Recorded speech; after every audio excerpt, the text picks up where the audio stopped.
I'm actually going to lean on an 8, I reckon. I think you can get there with 8. Yeah. I couldn't have hit that any better. Is That's delicious. all I have. Oh my God. You talked me into that, Straight you know? at it. It's caddy error, isn't it?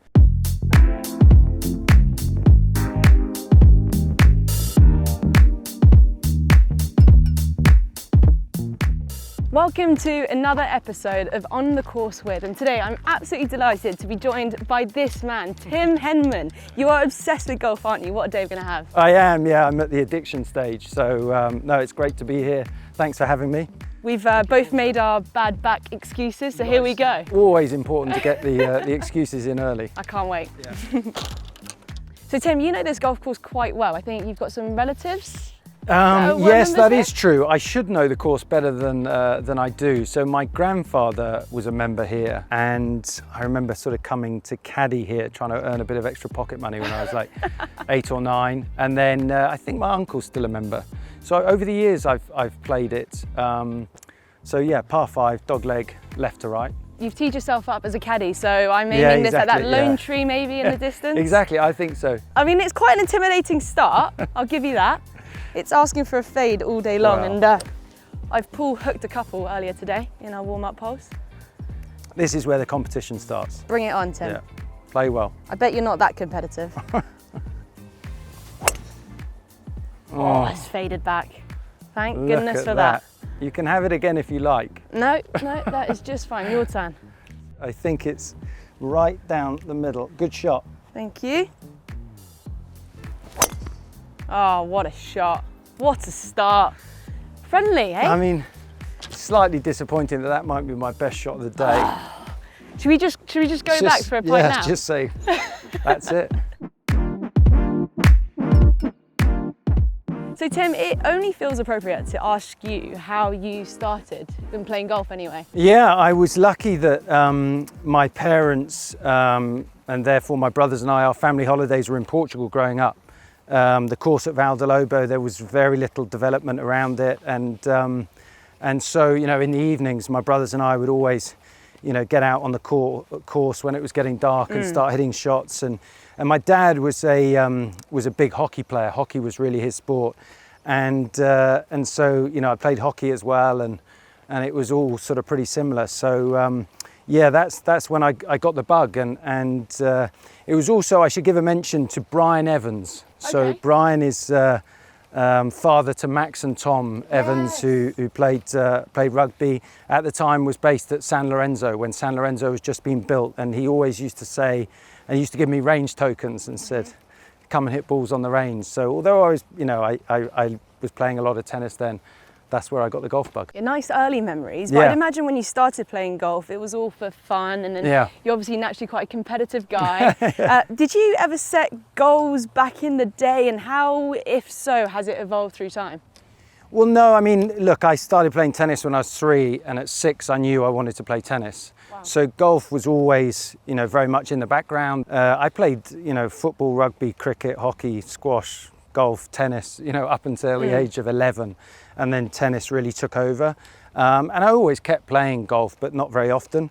So I always knew that, you know, probably wasn't thinking at that stage, but once my tennis career was over, I would definitely be playing a lot more golf, and that's, you know, certainly been the case. And what made you choose tennis over golf? Just because, you know, I loved it the most, and I was probably best at it of all those other sports. And then it wasn't until, you know, much later on that I sort of appreciated my mum's side of the family. So my grandparents played at Wimbledon, my great-grandmother played at Wimbledon, but it was just the sport that, you know, I loved and enjoyed the most. And my mum took me to Wimbledon first time when I was 6. Wow. And I saw Bjorn Borg play first Monday in 1981. And I was like, that's what I'm going to do. That's incredible, isn't it? It just shows how important it is to have those role models in your life. And it's a very friendly start, isn't it? 2 peas in a pod here. It's not really that friendly. And straight down the middle. Just hit it 40 yards past me. Stop it. Make it 4 yards, guys. No, we're happy with those. I mean, if you're zapping the flag, that's saying something. Yeah, exactly. I just don't know whether I'm zapping the flag or a tree or...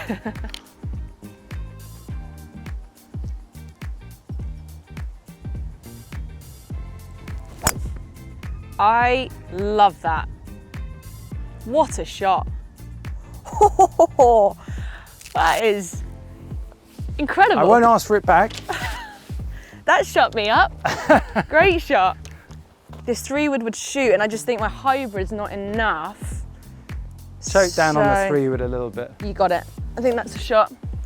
I mean, mine's only 10 feet away. There's plenty of room inside it. Yeah, eagle putt coming up for you. All right for some. I haven't got the fade in the bag today. Well, sit. So growing up, when you played golf and tennis, from a golfer's perspective, it's you against the course. But when you're playing tennis, it's you versus your opponent. I mean, what are the transferable skills between the two? Well, look, first and foremost, I think they're really interesting comparisons because they're individual sports. In golf, it's you and your ball, the course, and no one else, in principle, in theory, can affect you. However, in golf, you've got to beat everyone. In tennis, you're playing an opponent, the opponent's trying to hit the ball in difficult positions, they know your strengths and weaknesses. I guess we play on different surfaces, grass, clay, hard, indoors. Having said that, in a tournament, 32 draw, you've only got to be better than 5 people. You've got to beat 5 opponents. So I think there are, contrasts within the sport. However, the technical side of things, the power and how you hit shots, I think they're so similar. If you were to rewind 40 years or so, if you had dedicated your time to golf instead, do you think you would have been able to have as good of a golf career that you've had in tennis? Yeah, look, it's impossible to answer the question. However, when you, and we certainly struggle a little bit within British tennis, we're a lot better at it now. When you are looking at talent identification, you go into schools, it's the same boys and the same girls that make up all the sports teams because they're the ones with the hand-eye coordination, the athletic ability. So I was good at sport when I was growing up. I was in the first, 15 rugby and football and cricket and hockey, but I wanted to play tennis, so I had that athletic ability. So, if I'd have, tried to play another sport, who knows? But again, it's those raw materials that you need. Sure, you can be coached and you can get better in the gym and fitter, stronger, faster, and you can work at the mentality. But let's not forget about, the sort of the makeup of the individuals. That's massively important as well. Oh gosh, soft, soft, soft. Good shot. Oh, I love it.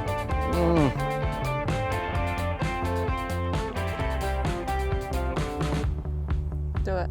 Stretch, stretch. Go. Good try.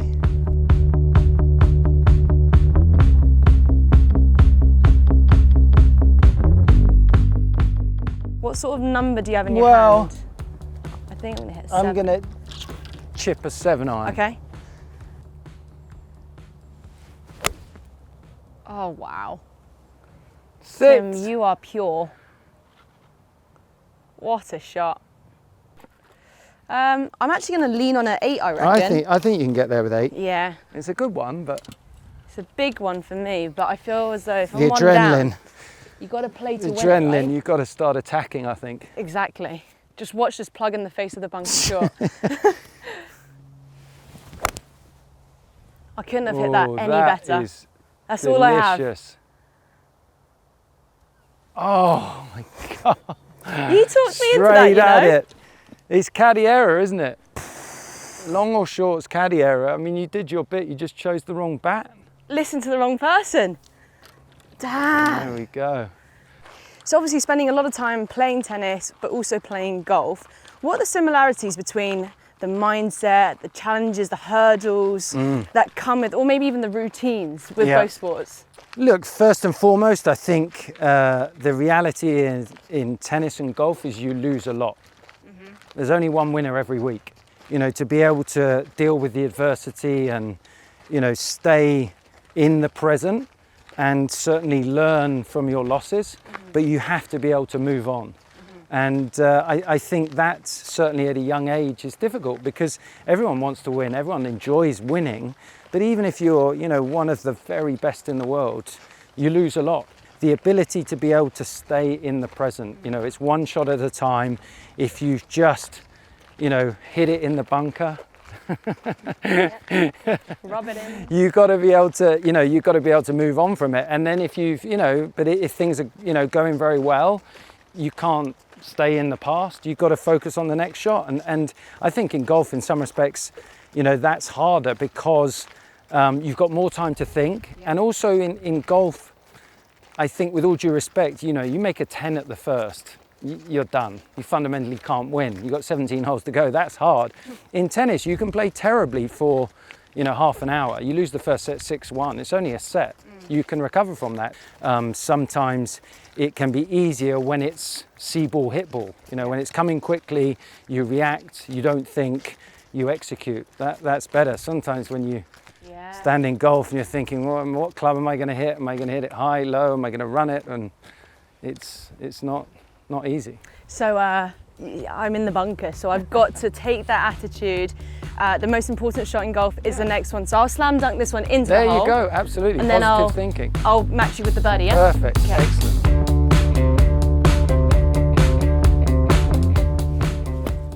Softly.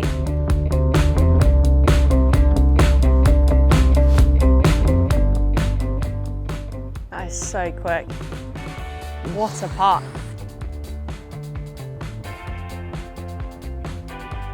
Good luck. Cracking through. Thank you.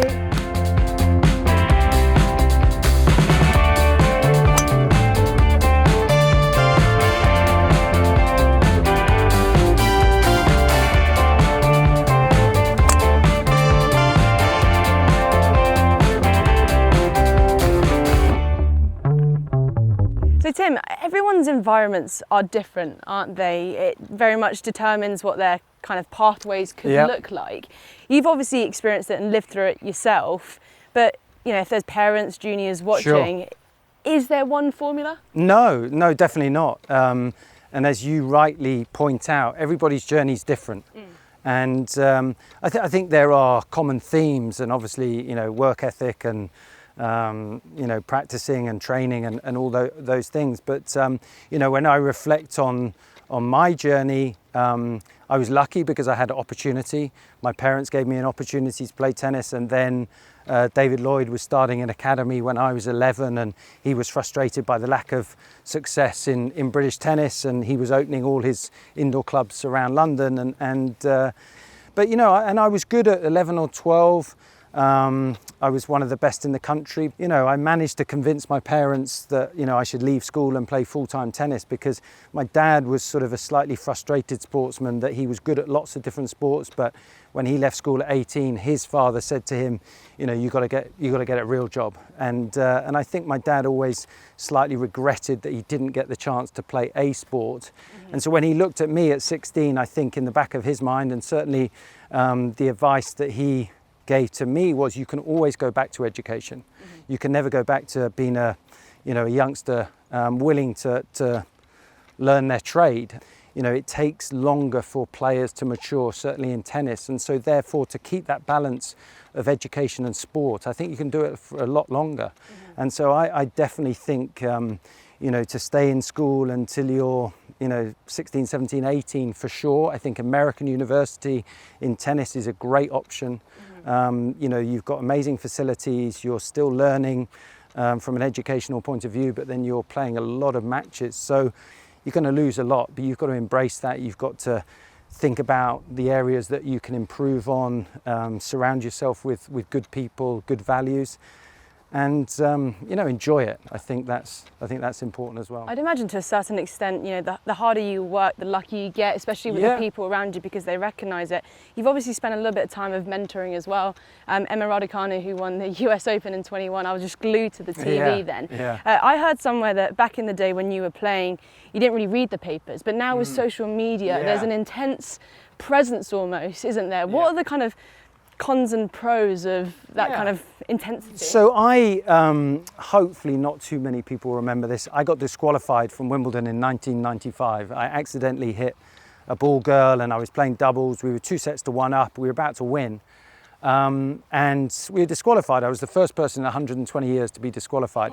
And ironically, I was sharing a flat in Wimbledon with Andrew Richardson, and Andrew Richardson was coaching Emma Raducanu when she won the US Open. He was best man at our wedding.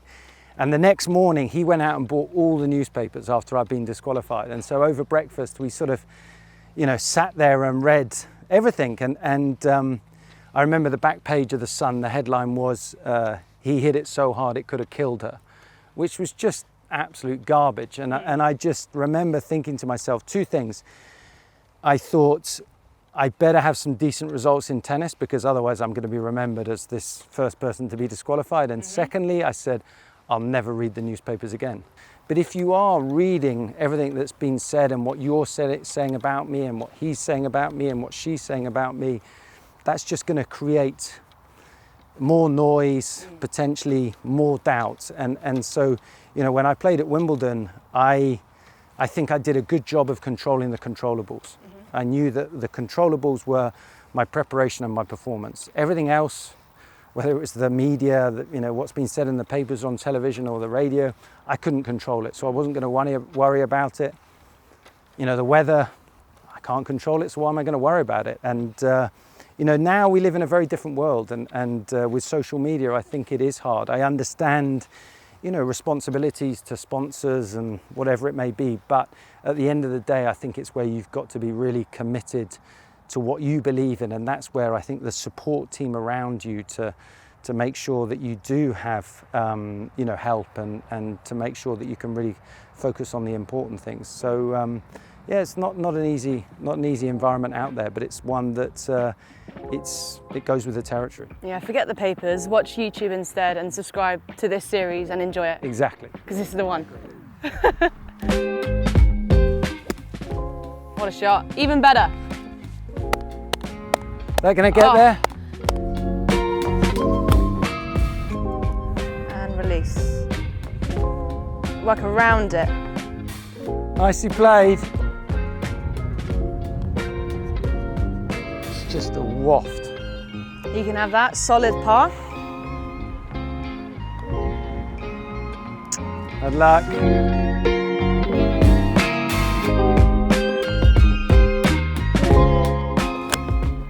Oh, beauty.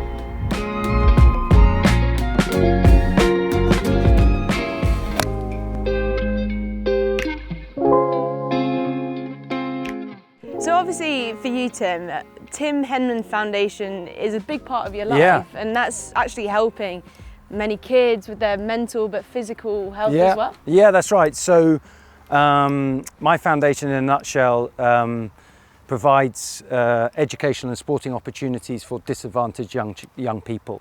And I referenced Reed School, where I went to as part of the David Lloyd Academy. Reed's was set up by Andrew Reed about 205 years ago, and it was an orphanage. And so, when I was there as a sort of 13, 14-year-old, I was aware of the history of the school, and I felt very lucky that I was there to play tennis, but I was also, on a scholarship to get an education. And so I always felt that if one day I could help, I would like to try and support within education, because I think education is so important to have that opportunity. I enjoy all elements of it, not only the sort of the fundraising, but providing those opportunities, and so hopefully it's something that we can continue to build on. Absolutely, it's incredible the impact that it actually has in every single child's life, almost, right? Yeah, and when we reflect in the very short term of the last 5 or 6 years around COVID and how challenging it's been, and I think, as I said, I'm very fortunate to have been given opportunities. I got opportunities from my parents and David Lloyd, and through sport and education, and there's a certain amount of luck that goes with that, and so that's always been a motivating factor to try and help others that are less fortunate.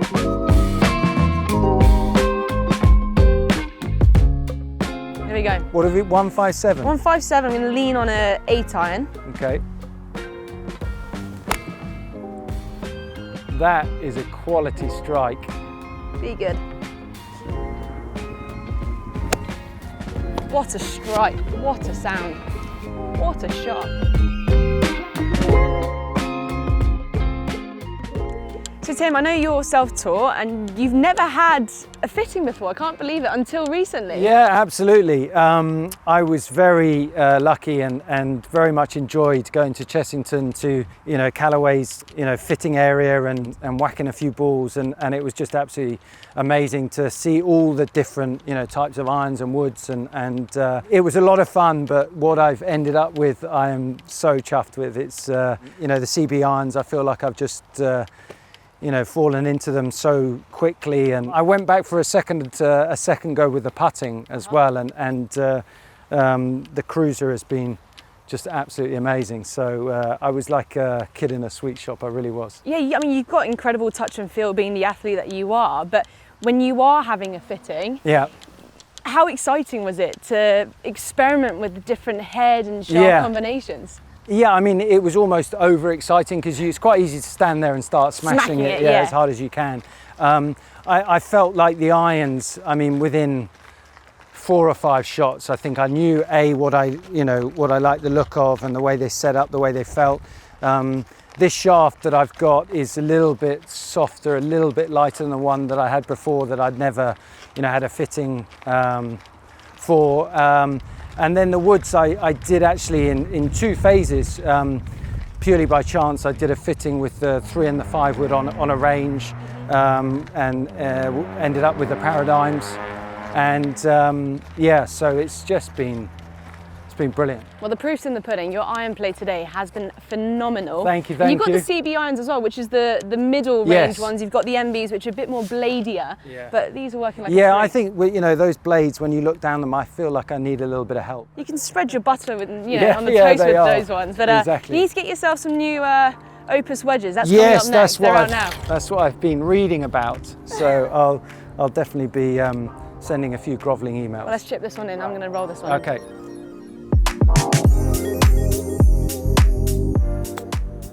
Oh, touch. Oh!